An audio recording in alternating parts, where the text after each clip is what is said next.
আজকাল যেকোনো social media খুললেই হ্যাংলা থেরিয়ামের বিরিয়ানি নিয়ে যে পরিমাণ লাফালাফির ভিডিও আমার সামনে আসছে সেটা দেখে একবার হলেও হ্যাংলা থেরিয়ামের ট্রাই করার ইচ্ছে আমার ছিল।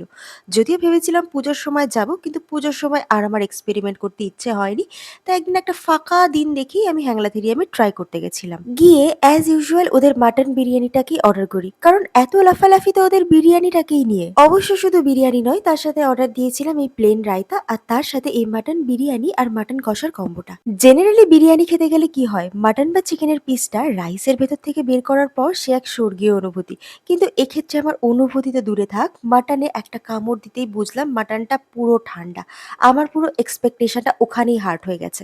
মাটনের কোয়ালিটির কথা তো ছেড়েই দিলাম, বাট এই যে আলুটা জাস্ট সেদ্ধ করে তেলে মাখামাখি করে কোনো রকম নুন মশলার ফ্লেভার ছাড়াই আমাকে দিয়ে দেওয়া হয়েছিল, সেটা আমি এত কষ্ট করে খাওয়ার চেষ্টা করছিলাম কারণ এতগুলো টাকা দিয়ে খাবারটা কিনতে হয়েছে। একে তো ঠান্ডা বিরিয়ানি সার্ভ করেছিল, তার উপর রাইসে হাত দিতেই মনে হলো বেশ ঝুরঝুরে তো, কিন্তু মুখে দিতেই বুঝলাম রাইসটা প্রপারলি কুকই হয়নি। আর তার উপর 215 টাকা পে করে যখন এরকম একটা সাইজের এক্সট্রা মাটন আমাকে দেয়, বুঝলাম আমি আবারও মুরগি হয়েছি।